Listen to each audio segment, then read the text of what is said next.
Hi good morning. നമുക്കിന്നൊരു അച്ചാർ ഉണ്ടാക്കിയാലോ? സാധാരണ നമ്മൾ ഉണ്ടാക്കുന്ന രീതിയിലുള്ള അച്ചാറല്ല, കുറച്ച് വ്യത്യസ്തമായ ഇൻഗ്രീഡിയൻസ് ഒക്കെ ചേർത്ത് നല്ല അടിപൊളിയായിട്ട് മധുരവും എരിവും പുളിയും ഉപ്പും എല്ലാം ചേർന്ന ഒരു അച്ചാർ. അപ്പോൾ നിങ്ങൾ ഈ രീതിയിൽ അച്ചാർ ഉണ്ടാക്കിയില്ലെങ്കിൽ ഉറപ്പായിട്ടൊന്ന് ട്രൈ ചെയ്തിട്ട് ഫീഡ്ബാക്ക് അറിയിക്കണേ. നമ്മുടെ ബീട്രൂട്ട് പിക്കിളാണ് നമ്മൾ ഉണ്ടാക്കുന്നത്. അപ്പോൾ ഈ രീതിയിൽ ഒന്ന് ട്രൈ ചെയ്തിട്ട് എല്ലാവരും വീട്ടിലെല്ലാവർക്കും സെർവ് ചെയ്യണേ. നമുക്ക് എങ്ങനെയാണ് നമ്മുടെ ബീട്രൂട്ട് പിക്കിൾ ഉണ്ടാക്കുന്നത് നോക്കാം. നമുക്ക് നമ്മുടെ ഇൻഗ്രീഡിയൻസ് നോക്കാം. ഞാനിപ്പോൾ ഒരു ചെറിയ ബീട്രൂട്ട് എടുത്തിട്ടുണ്ട്, ഒരു മീഡിയം വലിപ്പമുള്ള ഒരു ബീട്രൂട്ട് എടുത്തിട്ടുണ്ട്. അതിലേക്ക് ആവശ്യമുള്ള കാര്യങ്ങളാണ് പറയുന്നത്. ഒരു ഉണ്ട വെളുത്തുള്ളി, ഒരു വലിയ പീസ് ഇഞ്ചി, പിന്നെ നമ്മുടെ എരിവനുസരിച്ച് പച്ചമുളക് എടുക്കുക. ഞാൻ അത്യാവശ്യം നല്ല എരിവുള്ള പച്ചമുളക് 2 എടുത്തിട്ടുണ്ട്. പിന്നെ നമ്മൾ മുളക് പൊടിയൊക്കെ ചേർക്കുമല്ലോ. പിന്നെ കുറച്ചധികം കറിവേപ്പില. പിന്നെ എടുത്തിരിക്കുന്നത് റൈസിൻസ് ആണ്. ബ്ലാക്ക് റൈസിൻസ് ആയാലും കുഴപ്പമില്ല, വൈറ്റ് റൈസിൻസ് ആയാലും കുഴപ്പമില്ല. ഞാനിപ്പോൾ വൈറ്റ് ആണ് എടുത്തിട്ടുള്ളത്. ഇതൊരു 15 റൈസിൻസ് ഉണ്ട്. ഇത് നമ്മൾ 2ആയിട്ട് കട്ട് ചെയ്തിട്ടാണ് ചേർക്കുന്നത്. എന്താണെന്ന് വെച്ചാൽ ബീട്രൂട്ട് നമ്മൾ ഗ്രേറ്റ് ചെയ്തിട്ടാണ് അച്ചാർ ഉണ്ടാക്കാൻ പോകുന്നത്. അപ്പോൾ ഈ റൈസിൻസ് വലിയ പീസായിട്ട് കിടക്കാതിരിക്കാൻ വേണ്ടി 2ആയിട്ട് കട്ട് ചെയ്തിട്ടാണ് ചേർക്കുന്നത്. നിങ്ങൾക്ക് കട്ട് ചെയ്യാതെയും ചേർക്കാം.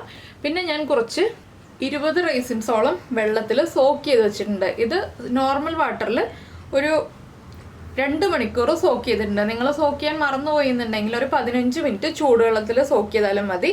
1/2 കപ്പ് വെള്ളത്തിലാണ് സോക്ക് ചെയ്തിട്ടുള്ളത്. അപ്പോൾ ഇതൊന്ന് 1/4 കപ്പ് അളവെടുത്താൽ മതി കേട്ടോ. എണ്ണം കറക്റ്റ് ആയില്ല എന്നുണ്ടെങ്കിൽ 1/4 കപ്പ് റൈസിൻസ് 1/2 കപ്പ് വെള്ളത്തിൽ സോക്ക് ചെയ്ത് വയ്ക്കുക. ഇതൊന്ന് നന്നായിട്ട് അരച്ചെടുക്കണം. ആദ്യം നമ്മൾ ഈ റൈസിൻസ് ഒന്ന് അരച്ച് വെക്കുക. അതുപോലെ തന്നെ ബീട്രൂട്ട് ഒന്ന് ഗ്രേറ്റ് ചെയ്ത് വെക്കുക. ഗ്രേറ്ററിൻ്റെ വലിയ ഹോളിൽ വേണം ബീട്രൂട്ട് ഗ്രേറ്റ് ചെയ്തെടുക്കാനായിട്ട്. ഇത് രണ്ടും ചെയ്തിട്ട് ഇഞ്ചിയും വെളുത്തുള്ളിയും നീളത്തിൽ കനം കുറച്ച് കട്ട് ചെയ്തെടുക്കുക.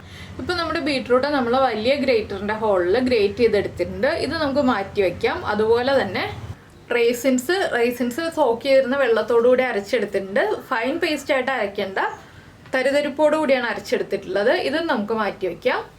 പിന്നെ നമ്മൾ ഇഞ്ചി എടുത്തിരുന്നില്ലേ, അത് ഒന്ന് കുറുകെ കട്ട് ചെയ്തിട്ട് ഇതുപോലെ ഈ ഒരു വലിപ്പത്തിൽ കട്ട് ചെയ്തെടുത്തിട്ടുണ്ട്. പിന്നെ വെളുത്തുള്ളി ഒന്ന് നീളത്തിൽ കട്ട് ചെയ്തെടുത്തു. റൈസിൻസ് ഞാൻ പറഞ്ഞല്ലോ ഒന്ന് കട്ട് ചെയ്യുന്നുണ്ടെന്ന്, അതുപോലെ ചെറുതായിട്ട് കട്ട് ചെയ്തു. പച്ചമുളക് ചെറിയ വലിപ്പത്തിൽ കട്ട് ചെയ്തെടുത്തു. ഇനി നമുക്ക് അച്ചാർ ഉണ്ടാക്കാൻ തുടങ്ങാം.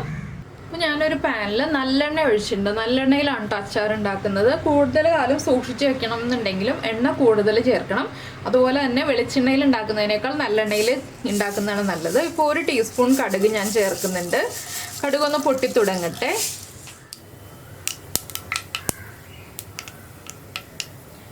നമ്മുടെ കടുക് പൊട്ടി കഴിഞ്ഞുകൊണ്ടിരിക്കുന്നുണ്ട്. നിങ്ങൾക്ക് വറ്റൽമുളക് ചേർക്കണമെങ്കിൽ 2-3 വറ്റൽമുളക് ചേർക്കാം. ഞാൻ വറ്റൽമുളക് ചേർക്കുന്നില്ല കേട്ടോ. ഞാൻ ഇഞ്ചി ചേർക്കാണ്. അതുപോലെ തന്നെ നമ്മുടെ വെളുത്തുള്ളിയും പച്ചമുളകും, ഇത്രയും കാര്യങ്ങൾ ചേർത്തിട്ട് ഒന്ന് വഴറ്റുക. ഒരുപാട് അങ്ങോട്ട് വഴറ്റണ്ട, ചെറുതായിട്ടൊന്ന് വഴറ്റിയിട്ട് നമ്മുടെ കറിവേപ്പിലയും റൈസിൻസും ചേർക്കുക.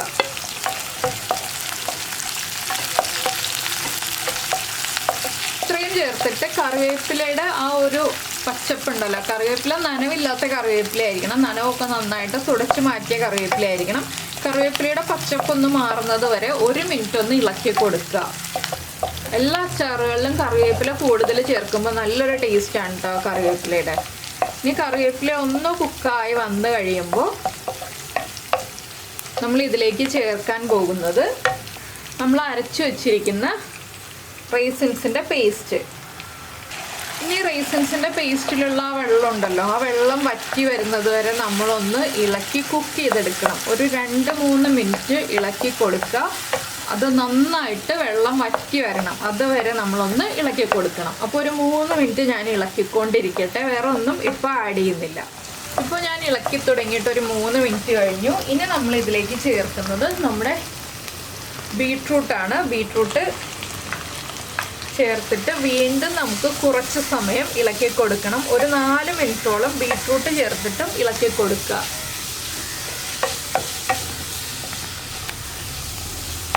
അപ്പോൾ നമ്മൾ എണ്ണ ഒഴിക്കുമ്പോൾ ഒരുപാട് എണ്ണ ഉള്ള പോലെയൊക്കെ തോന്നും, പക്ഷെ ഒരുപാട് എണ്ണയൊന്നുമില്ല. ബീട്രൂട്ടും കൂടി വഴന്ന് വരുമ്പോൾ എണ്ണയൊക്കെ കറക്റ്റാണ്.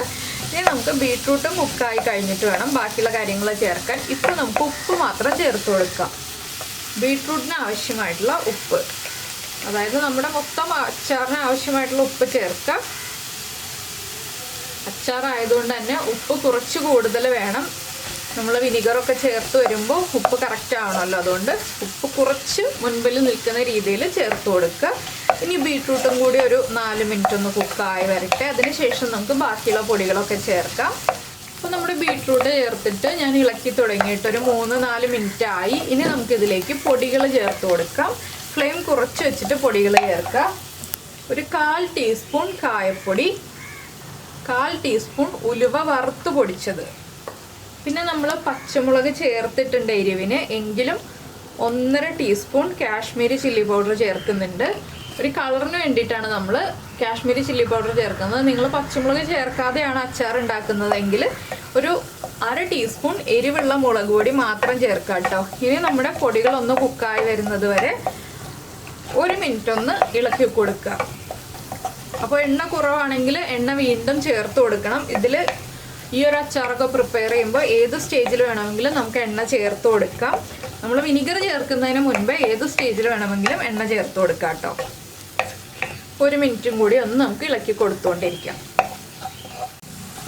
നമ്മുടെ പൊടികളൊക്കെ കുക്കായി തുടങ്ങി. ഇനി നമുക്ക് ചേർക്കേണ്ടത്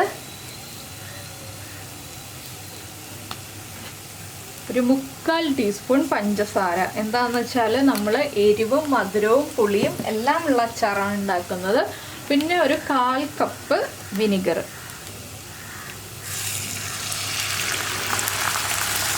വിനിഗർ ചേർക്കുന്നത് എന്താണെന്ന് വെച്ചാൽ നമ്മൾ ഇതിലേക്ക് വെള്ളമൊന്നും ചേർക്കുന്നില്ല. ഈ ഒരു അച്ചാർ മോശമാവാതിരിക്കാനും അതുപോലെ തന്നെ അച്ചാറിൻ്റെ ഒരു ഗ്രേവിക്കും വേണ്ടിയിട്ടാണ് നമ്മൾ വിനിഗർ ചേർക്കുന്നത്. അപ്പോൾ ഒരു പ്രിസർവേറ്റീവായിട്ട് മാത്രം വിനിഗറിനെ കാണുക, അല്ലാതെ നമ്മൾ വെള്ളം ചേർത്ത് ഗ്രേവി ആക്കുന്നില്ല. നിങ്ങൾക്ക് വേണമെങ്കിൽ തിളപ്പിച്ചാറിയ വെള്ളം ചേർക്കാം, പക്ഷെ നമ്മൾ ഫ്രിഡ്ജിൽ വെക്കേണ്ടി വരും അച്ചാർ. അപ്പോൾ ഫ്രിഡ്ജിൽ വെക്കാതെ സൂക്ഷിക്കണം എന്നുണ്ടെങ്കിൽ വിനിഗർ തന്നെ ചേർക്കുക. ഇനിയിപ്പോൾ നന്നായിട്ടൊന്ന് മിക്സ് ചെയ്യുക. അതിനുശേഷം ഉപ്പും പുളിയൊക്കെ ചെക്ക് ചെയ്യുക. പുളി കുറവാണെങ്കിൽ വീണ്ടും വിനിഗർ ചേർത്ത് കൊടുക്കുക.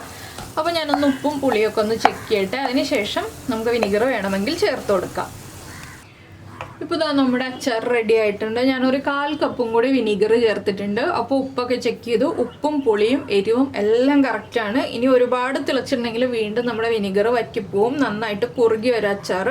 അപ്പോൾ ഈ ഒരു അച്ചാർ നമ്മൾ ഫ്രിഡ്ജിൽ സൂക്ഷിക്കുകയാണെങ്കിൽ വെള്ളം ചേർക്കാം. തിളപ്പിച്ച് കുറഞ്ഞ വെള്ളം, തിളച്ച് ചൂടോടുകൂടി വെള്ളം ചേർക്കരുത്, തിളപ്പിച്ച് ചൂട് കുറഞ്ഞ വെള്ളം ചേർക്കാം. തിളച്ചു തുടങ്ങി ഞാൻ ഫ്ലെയിം ഓഫ് ചെയ്യാണ്. അപ്പോൾ വളരെ സിമ്പിളായിട്ട് വളരെ ടേസ്റ്റി ആയിട്ടുള്ള നല്ലൊരു അച്ചാർ റെഡി ആയി കഴിഞ്ഞു. അപ്പോൾ നിങ്ങൾ ഇങ്ങനെ അച്ചാർ ഉണ്ടാക്കി നോക്കിയിട്ടില്ലെങ്കിൽ, ബീട്രൂട്ട് അച്ചാർ ഞാൻ വേറെ റെസിപ്പി ഇട്ടിട്ടുണ്ട്, അപ്പോൾ ഇതുപോലെ ബീട്രൂട്ട് അച്ചാർ ഉണ്ടാക്കി നോക്കിയിട്ടില്ലെങ്കിൽ ഉറപ്പായിട്ട് നിങ്ങളൊന്ന് ട്രൈ ചെയ്തോളൂ. ഒരു ബീട്രൂട്ട് അല്ലേ വേണ്ടത്. അപ്പോൾ ഒരു ബീട്രൂട്ട് എടുത്തിട്ട് ഏറ്റവും എളുപ്പത്തിൽ ഉണ്ടാക്കാൻ പറ്റിയ റെസിപ്പിയാണ്. അപ്പോൾ എല്ലാവരും ട്രൈ ചെയ്ത് നോക്കുക. നമുക്ക് ബിരിയാണിയുടെ ഒക്കെ സൈഡ് ഡിഷായിട്ട് കഴിക്കാൻ പറ്റിയൊരു അച്ചാറാണ് കേട്ടോ ഇത്. അപ്പോൾ എന്തായാലും എല്ലാവരും ട്രൈ ചെയ്ത് നോക്കിയിട്ട് ഫീഡ്ബാക്കൊക്കെ അറിയിക്കുക. അതുപോലെ തന്നെ നിങ്ങൾക്ക് ഈ ഒരു അച്ചാർ ഇഷ്ടമായി എന്നുണ്ടെങ്കിൽ ഒന്ന് ലൈക്ക് ചെയ്യാൻ മറന്നു പോരുത് കേട്ടോ. പിന്നെ ഇത് ചൂട് കംപ്ലീറ്റ് മാറിയിട്ട് ഒരു ഗ്ലാസ് ജാറിലേക്ക് എടുത്ത് വയ്ക്കുക. ചൂട് കംപ്ലീറ്റ് മാറിയിട്ട് മാത്രം നനവില്ലാത്ത ഗ്ലാസ് ജാറിൽ എടുത്ത് വയ്ക്കുക. എത്ര നാൾ വേണമെങ്കിലും സൂക്ഷിച്ച് വയ്ക്കാം, നമുക്ക് മോശമായി പോവില്ല. വെള്ളം ചേർക്കാതെയാണ് ഉണ്ടാക്കുന്നതെങ്കിൽ, അത് എടുത്തു പറയുന്നത് എന്താണെന്ന് വെച്ചാൽ വെള്ളം ചേർത്ത് ഉണ്ടാക്കുകയാണെങ്കിൽ വേഗം മോശമായി പോവും. അതുകൊണ്ടാണ് വെള്ളം ചേർത്തിട്ടാണെങ്കിൽ ഫ്രിഡ്ജിൽ വെച്ചിട്ടുണ്ടെങ്കിൽ മോശമായി പോവില്ല കേട്ടോ. അപ്പോൾ എല്ലാവരും ട്രൈ നോക്കുമെന്ന് വിചാരിക്കുന്നു. നമുക്ക് നമ്മുടെ അടുത്ത റെസിപ്പിയുമായിട്ട് അടുത്ത ദിവസം വീണ്ടും കാണാം.